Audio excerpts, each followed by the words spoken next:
Welcome back. Hero నాగార్జునకు చెందిన N convention ను Hydraa, GHMC, town planning, revenue సిబ్బంది కలిసి కూల్చేశారు. ఉదయం 7 గంటల ప్రాంతంలో మొదలుపెట్టిన ఈ కూల్చివేతలు 4 గంటల పాటు సాగాయి. పెద్ద సంఖ్యలో పోలీసుల బందోబస్తుతో ఈ కూల్చివేతలు జరిగాయి. ఒకవైపు కూల్చివేతలు జరుగుతుండగా నాగార్జున హైకోర్టును ఆశ్రయించారు. తెలంగాణ హైకోర్టులో హౌస్ మోషన్ పిటిషన్ వేశారు. ఈ పిటిషన్ విచారించిన హైకోర్టు ధర్మాసనం కూల్చివేతలపై స్టే విధిస్తూ మధ్యంతర ఉత్తర్వులు జారీ చేసింది. కానీ అప్పటికే ఇక్కడ ఎన్ కన్వెన్షన్ నిర్మాణం నేలమట్టమైపోయింది.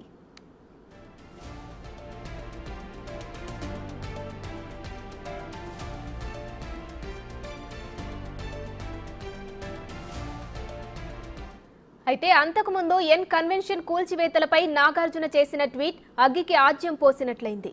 తాము ఎలాంటి ఆక్రమణలకు పాల్పడలేదని అందులో స్పష్టం చేశారు.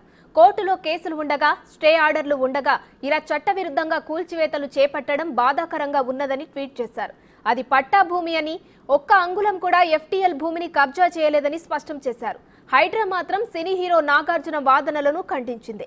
ఈ నిర్మాణం కూల్చివేత నోటీసులకు సంబంధించి కోర్టు నుంచి గతంలో ఎలాంటి స్టే ఆదేశాలు రాలేదని స్పష్టం చేసింది. నాగార్జున వాదనలు పూర్తిగా అవాస్తవమని కొట్టిపారేసింది. తుమ్మిడికుంట చెరువును కబ్జా చేసి ఈ నిర్మాణం చేపట్టారని స్పష్టం చేసింది. జీహెచ్ఎంసీ అనుమతులు కూడా ఈ నిర్మాణానికి లేవని తేల్చేసింది. చెరువు కబ్జా చేసి నిర్మాణాలు చేసినందుకే కూల్చివేశామని తెలిపింది. ఇలా ఆక్రమణలో నిర్మించిన కట్టడాన్ని క్రమబద్ధీకరించే ప్రయత్నాలు ఎన్ కన్వెన్షన్ నిర్వాహకులు చేశారని వివరించింది. కానీ అధికారులు అప్పట్లోనే వారి విజ్ఞప్తులను తిరస్కరించారని ప్రెస్ నోట్లో వివరించింది. గతంలో జీహెచ్ఎంసీ జారీ చేసిన నోటీసుల ఆధారంగానే ఈ కూల్చివేతలు చేపట్టామని తెలిపింది. ఇక కొత్తగా నోటీసులు ఇవ్వలేదనే విషయాన్ని పరోక్షంగా స్పష్టం చేసింది.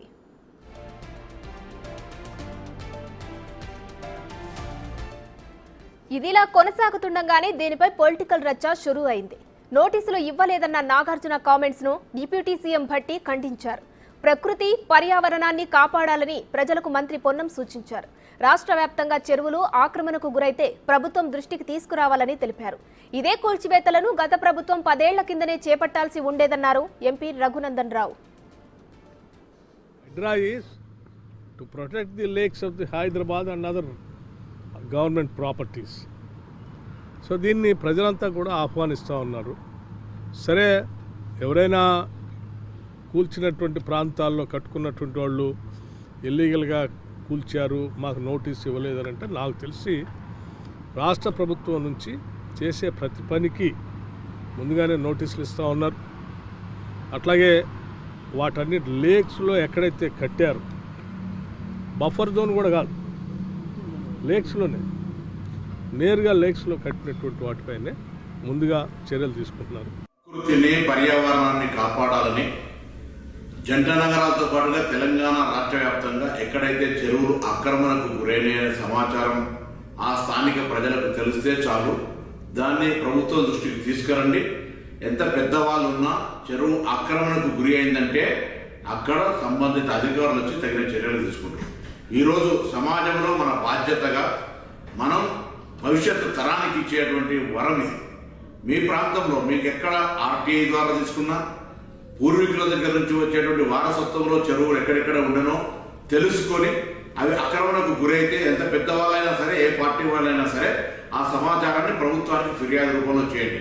ముఖ్యంగా హైదరాబాద్ ఇన్ఛార్జ్ మంత్రిగా జరుగుతున్నటువంటి చెరువుల పరిరక్షణకు జరుగుతున్నటువంటి ఒక కార్యక్రమంలో హైదరాబాద్ జంట నగరాల ప్రజలు, రంగారెడ్డి ప్రజలు ప్రకృతిని, భవిష్యత్ తరాన్ని, చెరువులను కాపాడుకొని ఒక వ్యవస్థను కాపాడుకోవడం జరిగే ఈ యొక్క ప్రక్రియలో స్వచ్ఛందంగా మీ ప్రాంతంలో చెరువును రక్షించుకోవడానికి తరలి రావాల్సిందే ఈ సందర్భంగా కోరుతాను. ఎన్ కన్వెన్షన్ కూలగొట్టమని ఉత్తర్వులు ఇస్తే ఎందుకు ఇన్ని సంవత్సరాలు మీనమేషాలు లెక్క పెట్టారు? ఎందుకు వాళ్ళ కోడల్ని తీసుకొచ్చి తెలంగాణ చేనేతకి బ్రాండ్ అంబాసిడర్గా పెట్టుకున్నారు? దాని వెనకాల ఉన్నటువంటి అంతర్యమైంది. 2014 నుంచి 2024 దాకా చెరువులు కట్టిన ఎన్ కన్వెన్షన్ ఒక్కొక్క ఫంక్షన్ పేరిట వసూలు చేసినటువంటి డబ్బుల్ని ఇలా తెలంగాణ ఖజానాలో జమ చేపిస్తారా, చేపియరా? ఇలా రేవంత్ రెడ్డి గారు కూడా చెప్పాలి. ఒక్కొక్క ఫంక్షన్కి 50 లక్షలు, ₹1 కోటి తీసుకుంది ఎన్ కన్వెన్షన్. 10 సంవత్సరాలు 2014లో దాన్ని సర్వే చేసి తొలగించమని రాష్ట్ర సర్వోన్నత న్యాయస్థానం చెప్తే మున్సిపల్ అడ్మినిస్ట్రేటివ్ మినిస్టర్గా పనిచేసిన కేటీఆర్ గారు 10 సంవత్సరాలు ఎందుకు ఎన్ కన్వెన్షన్ని తొలగించలేదు? హైడ్రాకు సంబంధించి ఈరోజు అనేక రకాలుగా ప్రజల ముందు హైడ్రామా నడుపుతా ఉన్నారు. మరి ఇన్ని రోజులు ఇదే చట్టం ఉంది కదా, గతంలో కాంగ్రెస్ పార్టీ ప్రభుత్వం ఉండింది, ఆ తర్వాత బీఆర్ఎస్ టీఆర్ఎస్ ప్రభుత్వం ఉండింది. అప్పుడు ఉన్నప్పటి నుంచి కూడా ఇవన్నీ సంస్థలు, ఇవన్నీ ఇల్లీగల్ యాక్టివిటీస్, చట్ట వ్యతిరేకమైనటువంటి కార్యక్రమాలు కొనసాగాయి కదా. మళ్ళీ అప్పుడు ఎక్కడ పోయినా మీ చట్టాలను అడుగుతా ఉన్నాను. అదే వ్యవస్థ కదా. మరి ఆ రోజేమో మీరు ఉన్నప్పుడే, అధికారం ఉన్నప్పుడే కట్టారు, ఈరోజు తొలగిస్తామంటే ఇన్ని రోజులు ఏ రకంగా కరెంట్ ఇచ్చారు, ఏ రకంగా ట్యాక్సులు వసూలు చేశారు, ఏ రకంగా అనుమతులు ఇచ్చారు, ఏ రకంగా కళ్ళు మూసుకొని అధికారులు పాలకులు కుమ్ముకై ఈరోజు మరి ఈ యొక్క కట్టడాలన్నింటినీ పెంచి పోషించారో జవాబు చెప్పాల్సినటువంటి అవసరం.